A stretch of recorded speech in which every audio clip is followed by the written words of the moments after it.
ಕೆಲಸ ಆಯ್ತಾ? ಏನೋ ರಾಜೀವ, ಈ ಸಲ ಬೆಲೆ ತುಂಬ ಚೆನ್ನಾಗಿ ಬಂದೈತಲ್ಲ. ಹೆಂಗ್ ಬಂದೈತೆ ಅಂದರೆ, ಬಂಗಾರದ ಮನುಷ್ಯ ಸಿನಿಮಾದಾಗ ರಾಜ್ಕುಮಾರ್ ಎಷ್ಟು ಪಸಂದಾಗಿ ಬೆಲೆ ಬೆಳೆದಿದ್ದಿರೋ ಹಂಗೈತೆ. ಇಷ್ಟು ಬೆಳೆ ಬೆಳೆಸೋಕೆ ಎಷ್ಟು ಕಷ್ಟ ಆದಂತ ನಿಮಗೂ ಗೊತ್ತಲ್ವಾ? ಅದು ನಿಜಾನೇ ರಾಜೀವಪ್ಪ, ಎಲ್ಲ ನಮ್ಮ ಮನೆ ಬರಹ. ಸರ್ಕಾರ ರೈತರಿಗೆ ಸಹಾಯ ಮಾಡ್ತೀನಿ ಅಂತ ಅದಿನ್ನ ಎಷ್ಟು ಜನ ರೈತರು ಬದುಕು ಮುಗಿಸ್ತಾರೋ? ಅದು ನಿಜಾನೇ ರಾಜೀವಪ್ಪ.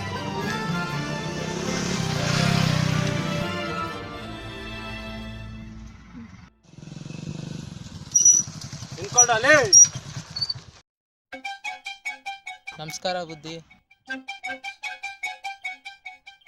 ಏನ್ಲಾ ರಾಜೀವ, ಸಾಲ ತೀರ್ಸೋ ಮನ್ಸದೇ ಇಲ್ವಾ? ಫಸಲ್ ಮಾರಿ ಸಾಲ ತೀರ್ಸ ಅಂತ ದುಡ್ಡು ಎತ್ಕೊಂಡು ಹೋಗಿ ಎಲ್ಲ ದುಡ್ಡು ನಂದು. ನಿಮ್ಮ ಮನೇಲಿರುವ ಸಾಮಾನುಗಳೆಲ್ಲ ಹೊರಗೆ ಹಾಕಿ ನಿಮ್ಮ ಸಂಸಾರವನ್ನು ಬೀದಿ ಪಾಲು ಮಾಡ್ತೀನಿ. ಏನಾದ್ರೂ ಮಾಡೋ, ಒತ್ತು ಮುಗಿಸ್ಕೊಂಡು ನನ್ನ ದುಡ್ಡು ನಮ್ಗೆ ಬೇಕು.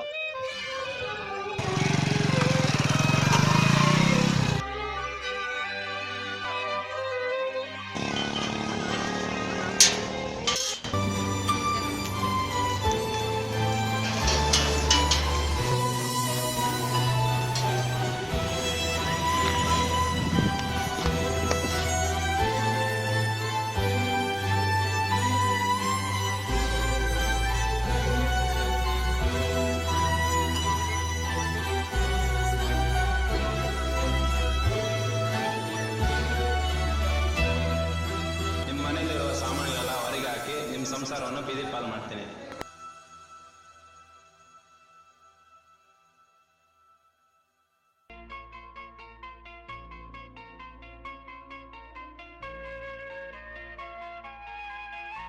ಅಡುಗೆ ಆಯ್ತಮ್ಮ? ಅಡುಗೆ ಏನು ಮಾಡಿಲ್ಲ ಅಣ್ಣ. ಅಡುಗೆ ಮಾಡೋಕ್ಕೂ ಏನೂ ಇಲ್ಲ. ಸಂತೆಗೆ ಹೋಗಿ ಏನಾದರೂ ತಗೊಂಬ ಅಣ್ಣ.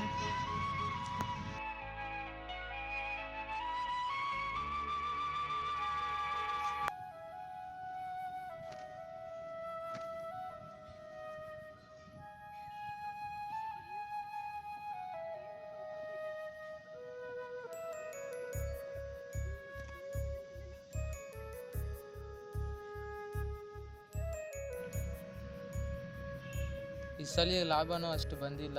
ಸಂಜೆ ಹೊತ್ತಿಗೆ ಸಾಹುಕಾರಿಗೆ ಸಾಲ ಬೇರೆ ತೀರಿಸ್ಬೇಕು. ಸಂತೆಗೆ ಹೋಗಿ ಏನಾದರೂ ತರೋಣ ಅಂದರೂ ಕೈಯಲ್ಲಿ ದುಡ್ಡಿಲ್ಲ.